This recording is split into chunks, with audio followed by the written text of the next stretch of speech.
Hello, and welcome to the Power Dialogue. This is a monthly show that casts a spotlight on the continent's leading voices through commentary and opinions that shape our everyday lives. I am your host, Zeddy Bariti.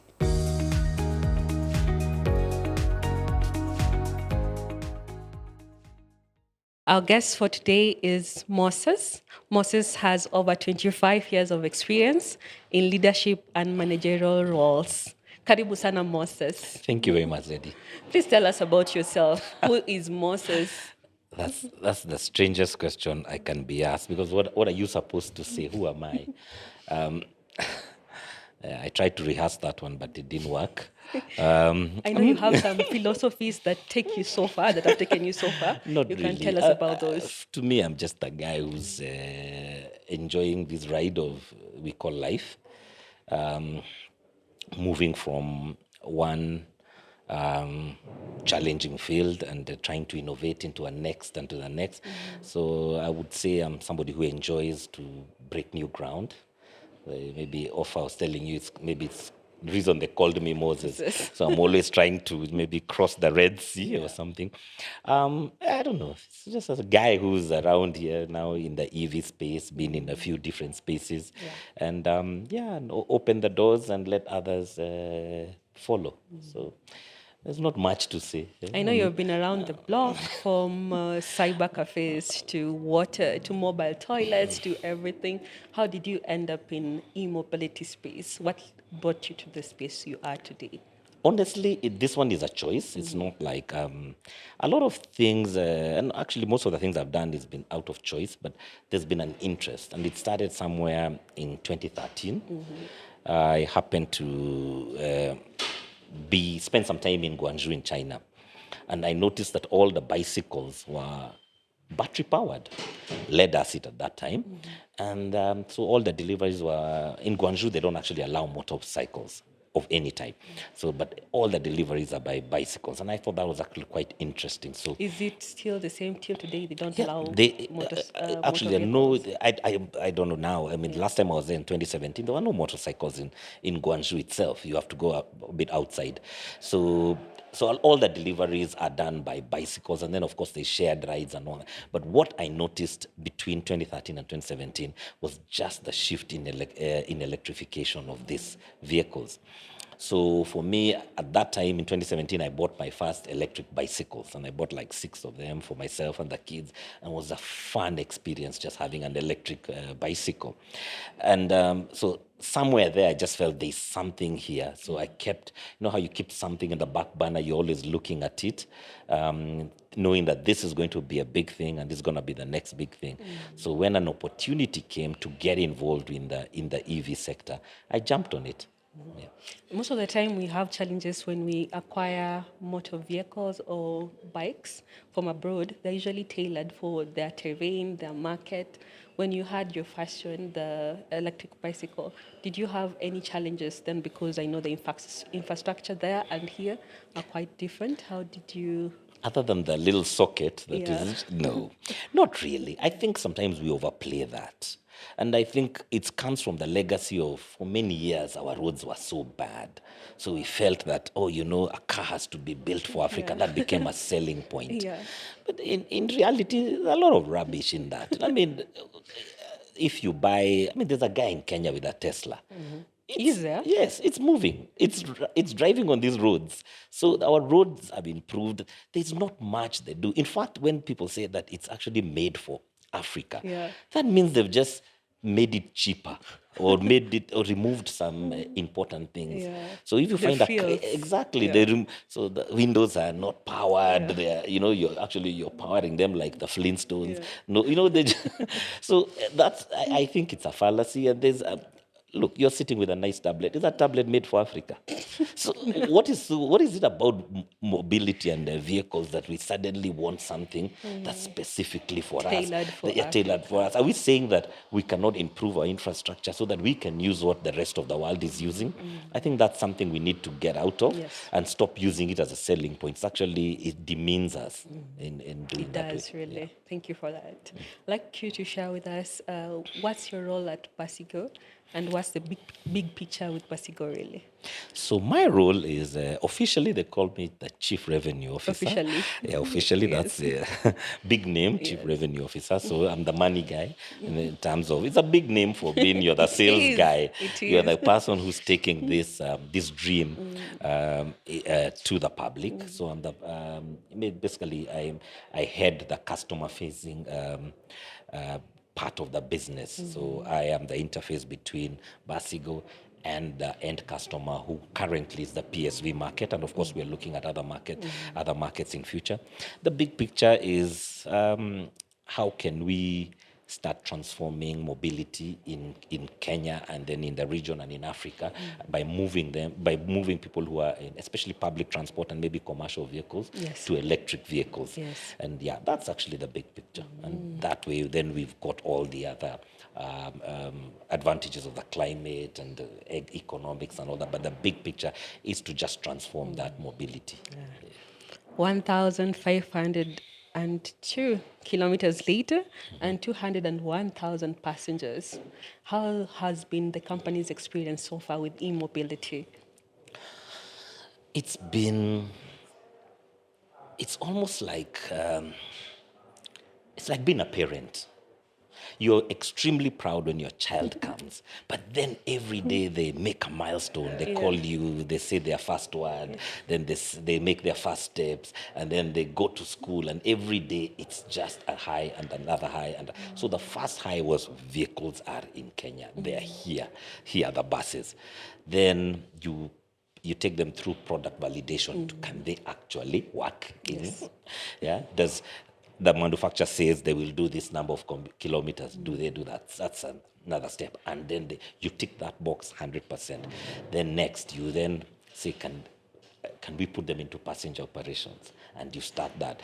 And then you see another aspect comes up where actually passengers love the bus. The drivers love the bus. And that's why you're finding in a very short period, we've done so many kilometers because these buses are actually doing more kilometers than maybe their diesel counterparts. And that's How because many of are they?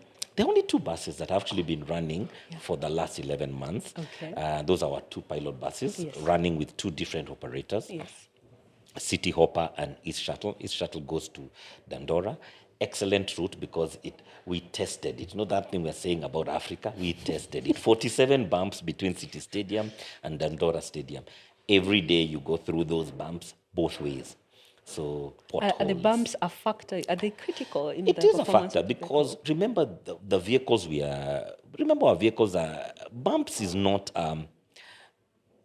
nobody designs a road with bumps.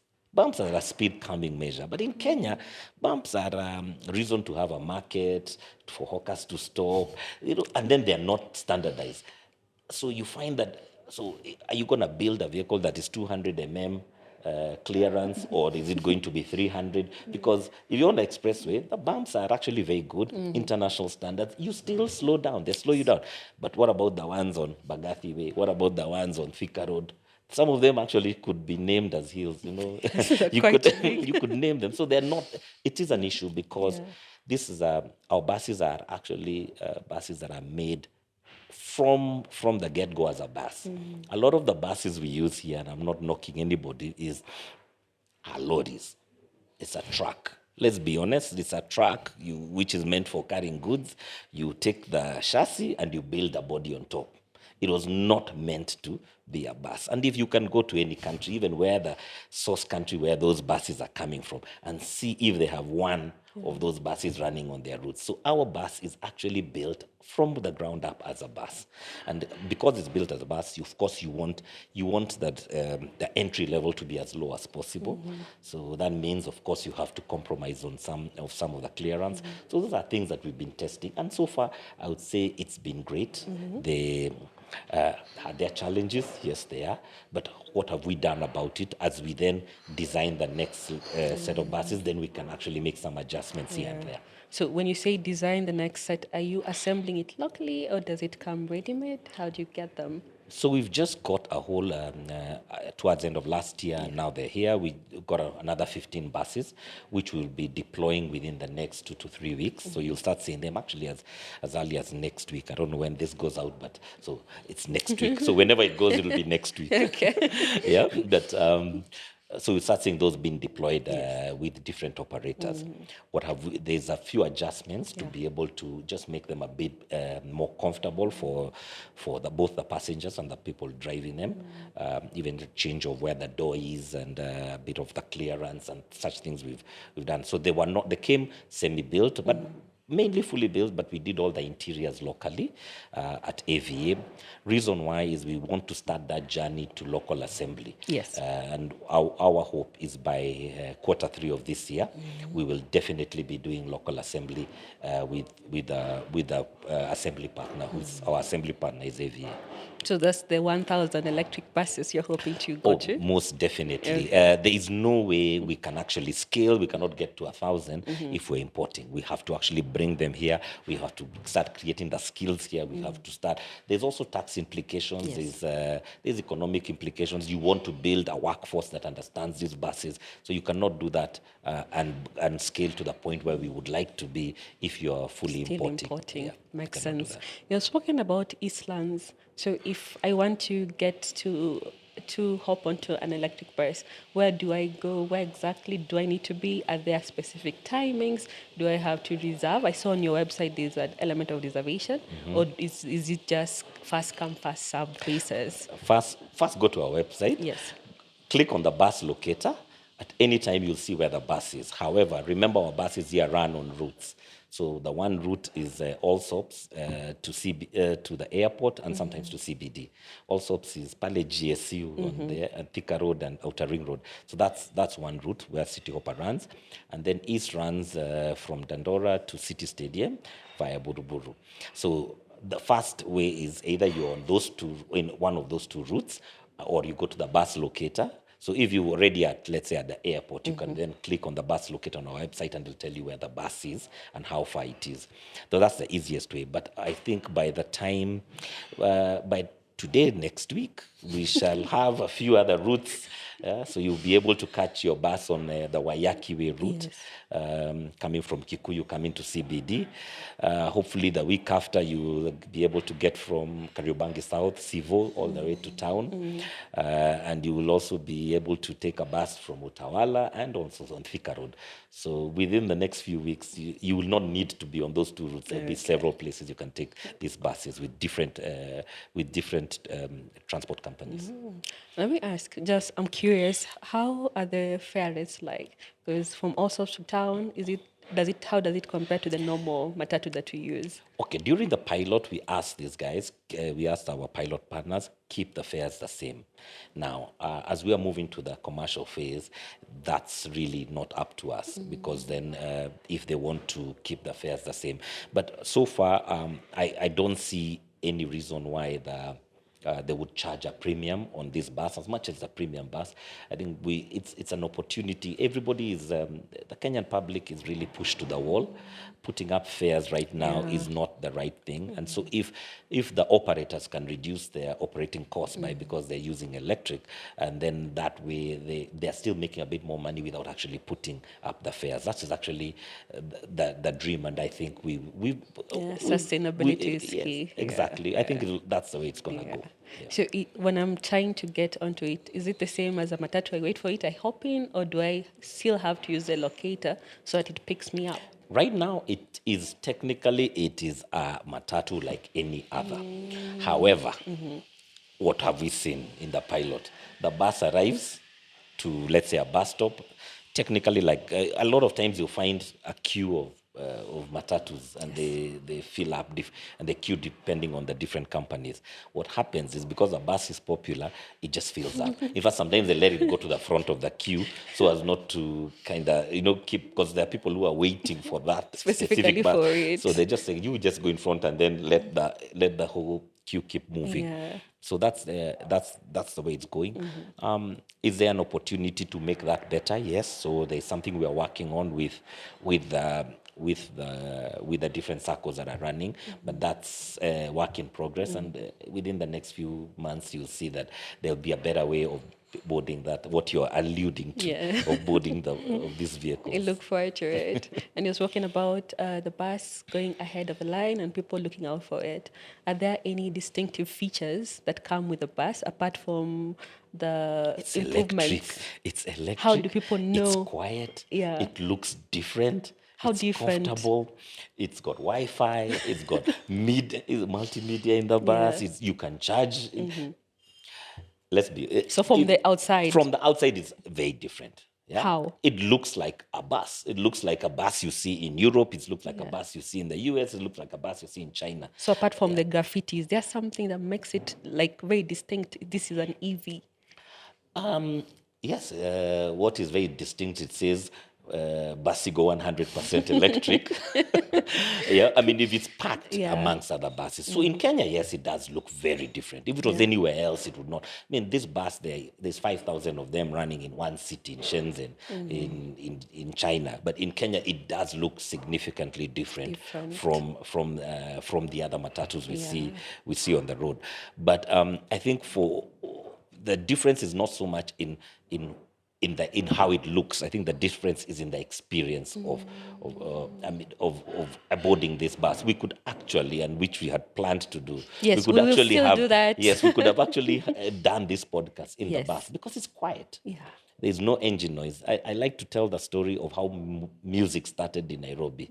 Yeah, that you said experience. I'm a bit older.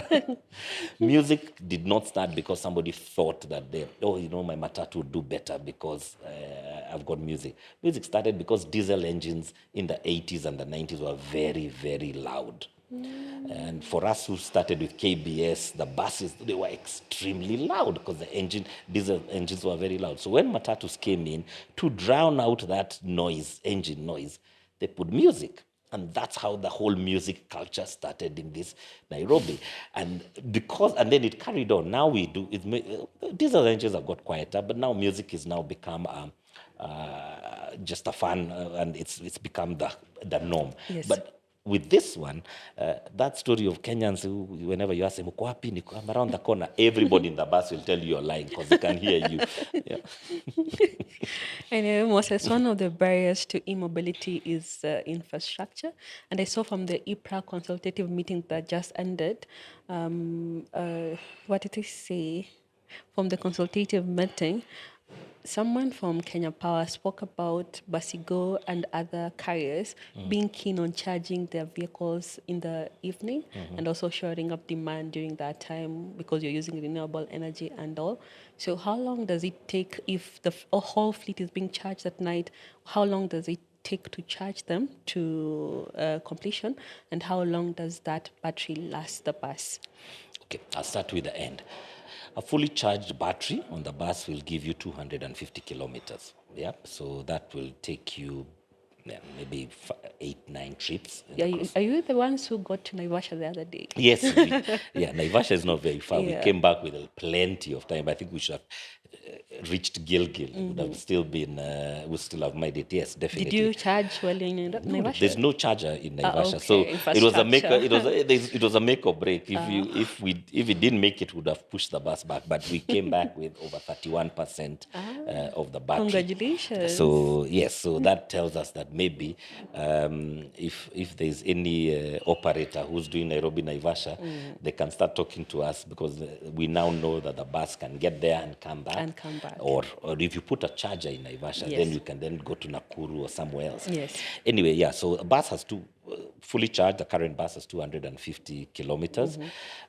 We currently are operating on a one-to-one bus to charger. So whenever we set up infrastructure, there is a specific charger for a specific bus. So we can charge all the buses simultaneously. It takes from zero, which you never do, it takes around 4 hours to charge if you're using a slow charger, but you can actually then fast charge them in half the time. So we are having to build that infrastructure. For the pilot, we were operating out of our depot in North Airport Road. We're now putting up, and we've put another depot in Kikuyu. We'll be putting up something in the Eastlands area around Buruburu. We are looking at Thika Road. That's also be coming up in the next few weeks, and somewhere around the Eastern Bypass, Utawala area. And for us, the infrastructure has to follow the routes the buses are going. So we don't have the luxury of one big depot where all the buses come like they do in the Western world. We actually, because these are decentralized and they are with different operators. So if a Rongai operator then buys a bus from us, then we'll have to then set up a charger on his route. So it has to be as close to possible. So you don't want dead miles. Yes. And because almost our routes work with like a hub and spoke, so we are starting on the outside, which is on the hub, and then come almost like an onion ring, then keep coming to the center. That's what Interesting. You're very particular about those routes that you've mentioned. Is there any reason why you chose those particular routes? Actually, we don't choose the routes. It's where the clients are going. So if, for example, I have a client who's going to Ruaka, and has committed to a bus, then I have to be able to provide infrastructure for that person. And I like to say it's akin to what, for example, when the telcos came, they had to create infrastructure. And I think in those early days, there was so many areas there was dead. You would actually move from one neighborhood to the next, and then in between there would be no network. But they had to build that infrastructure to make it seamless. So in the same way, we are building the infrastructure, only that we are following the matatu routes right now. And then as we then get there, then we will find how can we then make it a bit easier and a bit more connectable. Yeah. I've seen stories on your Insta about how much token it takes to charge your e-vehicles, actually. And from the IPRA consultative meeting again, it also came out that e-mobility will receive a boost, if we might call it that, with a special tariff. How does Basigo how will Basigo go about this? Is it a good thing for Basigo? And will that affect power demand, in your opinion? Because someone mentioned that there's not enough information to go by, and the stakeholders, they are actually admitted to it, and they said they were more of chancing with the statistics, and they will actually work to review once they get the proper statistics. So what can you say about the special tariff? Is it going to affect business in a good way, or is it just a tariff? Okay. First, I'll not be our typical Kenyans who complain, and then I will say it's excellent. Why is it excellent? That the fact that they are thinking of an EV tariff, that means they are now EV has come to the table. And they say, if you're not on the table, you're the meal. So we are on the table. So now that there's at least the conversation has got a place to start. So it's a very good start that there's an EV tariff. What are we looking for as Basigo and some of the other EV companies? One of the things, even in that consultation, Kenya Power said, is they've got excess power from 10 p.m. in the night to almost 5 a.m. in the morning. Their peak period is between around 6 to 9 or 6 to 10 p.m. And that's where they've got the most, they've got the highest demand. After 10 o'clock, it starts going down. Now, currently, you pay for that power, whether it's used or not used, because it's been generated. And a lot of that time is being generated by the wind and by geothermal. So there's excellent 90% renewable energy at that time. Now, what is good for us is at that time, the buses is when they're actually coming to be parked. Now, if we can absorb that energy, then we become a very key stakeholder to Kenya Power. And our submission at that, we're telling them if we then get to 1,000 buses, which is our plan, we would actually be taking almost 25% of that power that they're actually paying for, that's not being used commercially. So we become a very key stakeholder in power uptake, and it's new load. It's not, we're not shifting existing load where maybe a factory was manufacturing in the day, now they're moving to the night. This is new load. This is actually power that they were not selling. This power that they were paying for, but they could not sell to anybody. So it's for us, it's an exciting opportunity.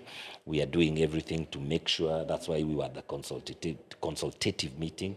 We are putting our written submissions, and we're also coordinating with the other e-mobility players. For example, the boda guys. If they're in a position, especially the guys doing battery swap, if you're in a position to charge a lot of your batteries at that time, then we can request a time of use tariff with closer to what streetlights are paying. And that would be very good for e-mobility. If you've got your own vehicle at home, you buy your EV. If you can also get that, if you charge your EV after 10 p.m.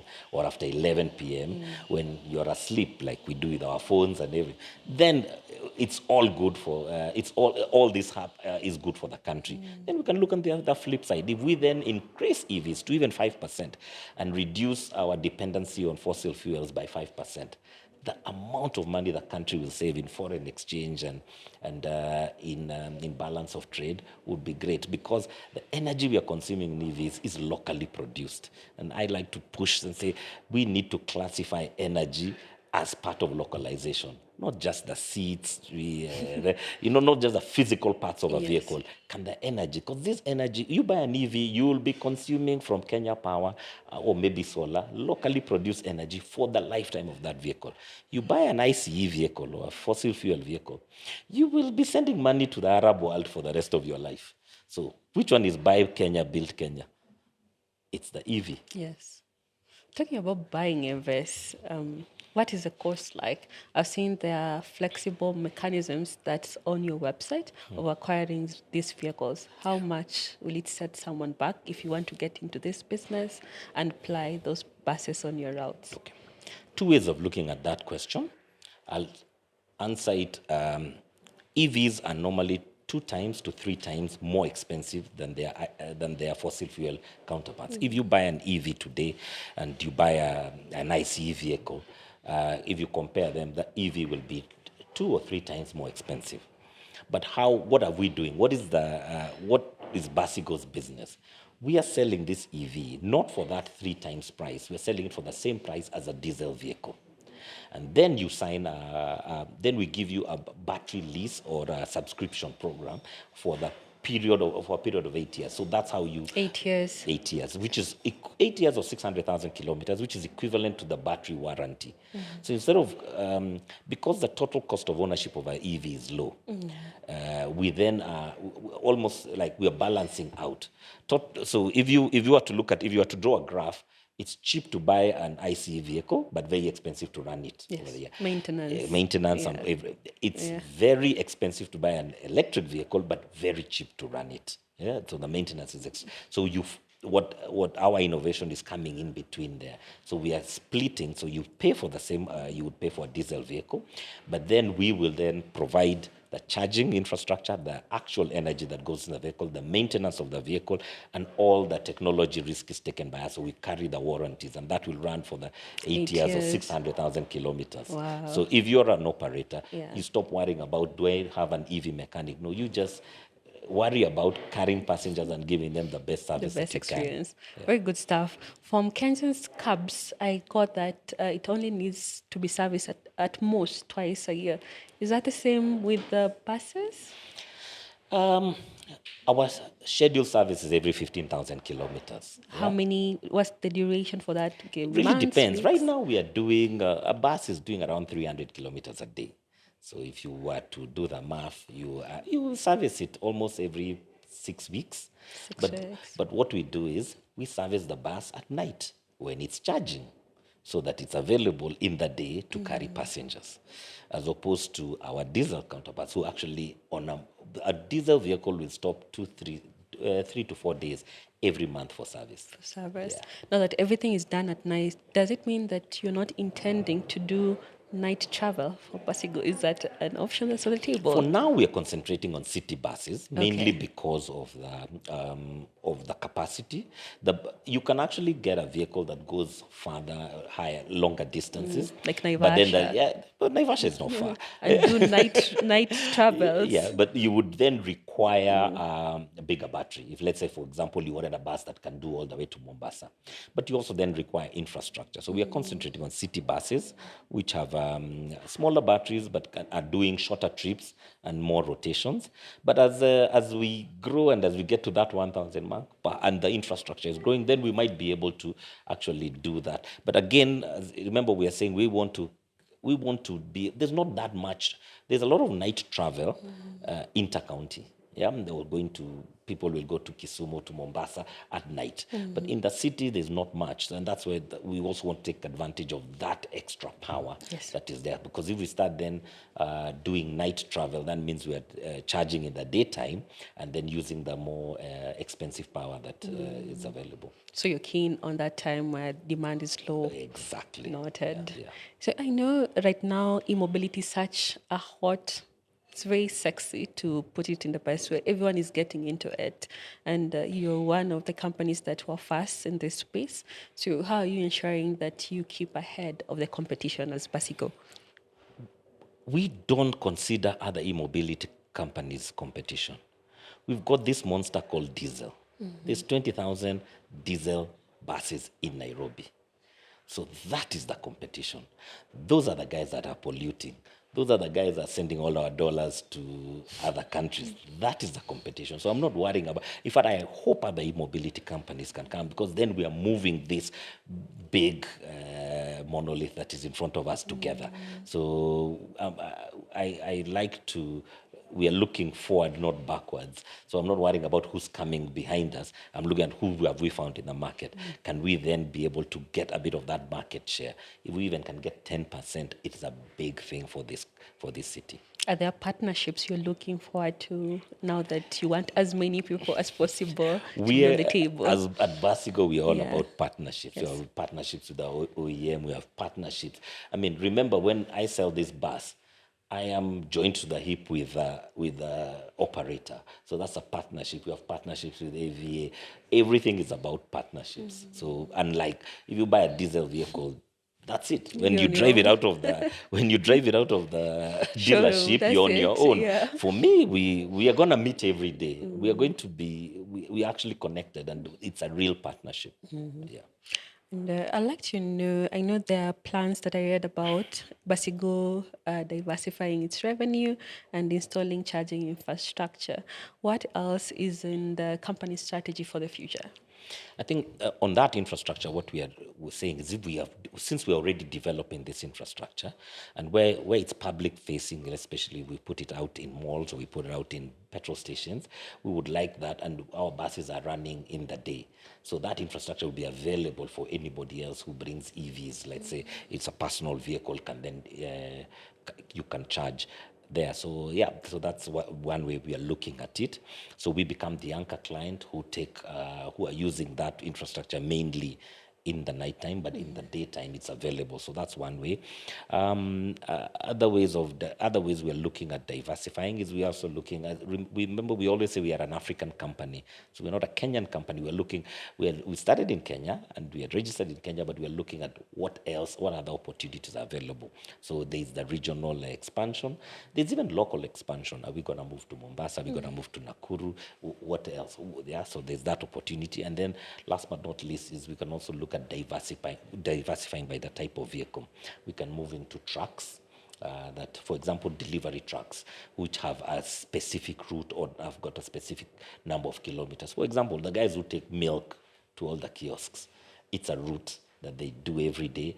You know how many kilometers. Those vehicles can be electrified. Dump trucks, we don't have very many, but the ones, garbage trucks. If you look what's happening in Europe, they are all getting electrified. Our water trucks that do deliver water, those can be. Taxis would be great. Yeah, they would be if again taxis have got high mileage, so they could actually work on our pay-as-you-drive model. So there's also opportunities there is to move this to different. And then last but not least, we can actually start looking at other types of buses. Is it the long-distance buses you've talked about? School buses would be interesting, and there's a lot of schools that are looking at electric buses for their kids, because one of the things that depending on where you live, there's always a lot of noise at 5, 6 in the Yeah, a morning lot. from the school buses. Can you Like imagine your if own that school, alarm. exactly, that school bus could come and your child is in that bus going to school. And for the 1 hour he's in that bus, 1.5 hours, he's listening to this noise. Yeah, early in the morning, and he's gonna do it again. Imagine if that was a quiet ride, could do their homework in the school bus. Interesting. I never thought about it that way.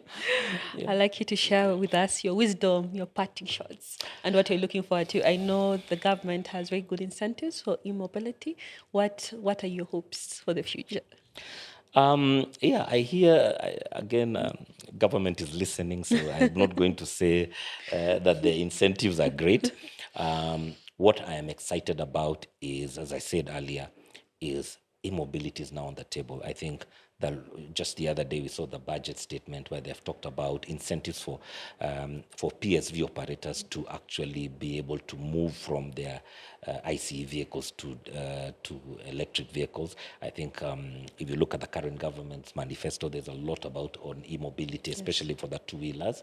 And the fact that it's got to a budget statement, we're hoping that when the budget comes out, there'll be like aggressive incentives like we've seen in Rwanda, where there's actually Rwanda has no duties, has no VAT for EVs, and there's even got a very aggressive tariff. Ethiopia has just gone down the same way. Ghana is doing the same. India's got a lot of incentives, so there's an opportunity there. That's what we're looking forward to. We're also looking forward to the fact that we can, for me, what's been most encouraging is seeing these matatu operators actually embrace technology. For me, that's just completely phenomenal. That gives me the drive to keep going, because then I know I have got a product that makes sense to them. And the fact that they want to actually improve their product, that actually can make me wake up every morning and go and do this. It's not an easy job, because what you're doing is you're like an evangelist. You've come and you're telling people there's this new God that has come, and they know their ways that they've done, that they followed all these years, but you're telling them actually there's a new thing here, and there's a lot of pushback, but the fact that that this message is falling on fertile ground is extremely exciting. I think if you ask me wisdom, that's a bit difficult. I would just say like anything, it's always interesting when you do something you believe in, It is always. and something that you are willing to defend with your life, because you know it is the right thing. And I know a lot of these things, when we talk about sustainability and we talk about climate, if it doesn't make economic sense, then it's just another talk. But for this one, there's clear economic benefits from an individual person on a micro level to a macro level to a country level. So it becomes an easy sell. So if I got an opportunity to talk to the powers that be, I would actually be going there as an evangelist for EV and say that this is a good thing for the country. This is actually a good thing for the planet. This is a good thing for the individual who invest in it. Yeah. Thank you so much, Moses, for joining us today on the Power Dialogue. I look forward to having you back once you have those 10,000 buses on the road. I look forward to having 10,000 buses. Yeah. Thank you so much. Thank you so much.